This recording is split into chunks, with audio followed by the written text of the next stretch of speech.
ಮಗಳು ಬೆಳಗ್ಗೆ ಕಾಲೇಜ್ಗೆ ಹೋಗಿದ್ರಿ, ಎಂದಿನಂತೆ ಕಾಲೇಜ್ಗೆ ಹೋಗ್ತಿದ್ಲು. ಬಟ್ ಇವತ್ತು ಕಾಲೇಜ್ನಾಗ ಸಾಯಂಕಾಲ ಅವ್ರ ಮಮ್ಮಿ ಕರೆಯಕ್ಕಂತ ಹೋದಾಗ ಹುಡುಗರೆಲ್ಲ ಓಡಿ ಬಂದ್ರೆ ಅಂತ ನೋಡಿ ಇವರು ಇದು ಆದರು. ಅಷ್ಟರಾಗ ಆಕಿನ ಕುತ್ತಿಗೆ ಕೊಯ್ದು ಬಿಟ್ಟಾರೆ. ಯಾರು ಅಪರಾಧಿ ಯಾರು ಅದಾರು ಗೊತ್ತಿಲ್ಲ, ಅದು ಯಾವ ರೀತಿ ಮಾಡೋದು ಗೊತ್ತಿಲ್ಲ. ಇನ್ನೂ ಮಗಳ ಮಕಾನ ನೋಡಿಲ್ಲ ನಾವು. ಯಾಕಂದ್ರೆ ಈ ರೀತಿ ಅನ್ಯಾಯ ಆಗತ್ತಾನ ಕಾಲೇಜ್ ಮಂಡಳಿ ಹೆಂಗೆ ಮೇಂಟೆನೆನ್ಸ್ ಮಾಡ್ತದೆ ಕಾಲೇಜ್ ಅನ್ನೋದು ಗೊತ್ತಾಗ್ತಾ ಇಲ್ಲ. ಈಗ ಯಾವ ರೀತಿ ಮಾಡೋಣ ಗೊತ್ತಿಲ್ಲ, ಯಾವ ಉದ್ದೇಶಕ್ಕೆ ಮಾಡೋದನ್ನು ಗೊತ್ತಿಲ್ಲ ನಮಗೆ. ಅದು ಕಾನೂನು ಕ್ರಮ ಇದು ಜರುಗಬೇಕಾಗೈತಿ.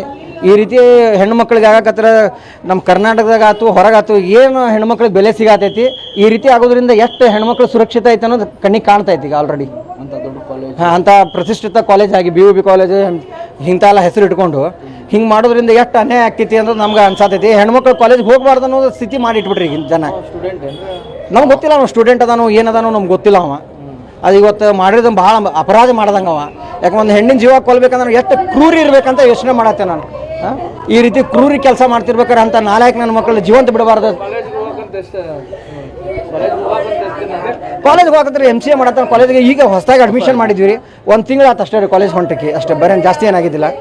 ಈ ರೀತಿ ಮಾಡೋದ್ರಿಂದ ಎಷ್ಟು ಅನ್ಯಾಯ ಆಗ್ತಾಯಿತ್ತು. ಇದು ಹೆಣ್ಣು ಮಕ್ಕಳು ಸುರಕ್ಷಿತ ಇಲ್ಲ ಅನ್ಸೋದು ಸಾಮಾನ್ಯ ಅನಿಸ್ಬಿಡುತ್ತೆ.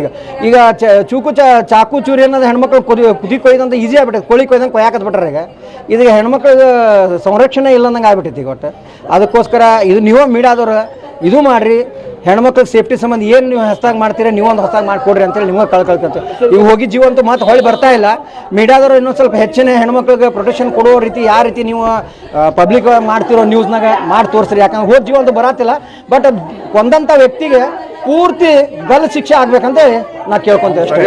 ಅವನು ಸರಿಯಾದ ಶಿಕ್ಷೆ ಅದು ಇದು ಸಮಾಜದಾಗ ಹೇಳ್ತೀವಿ ರೀ. ನಾನು ಒಬ್ಬ ಬಜರಂಗದವ, ಉಗ್ರ ಹೋರಾಟ ಅಂತೂ ನಾವು ಮಾಡೇ ಮಾಡ್ತೇವೆ.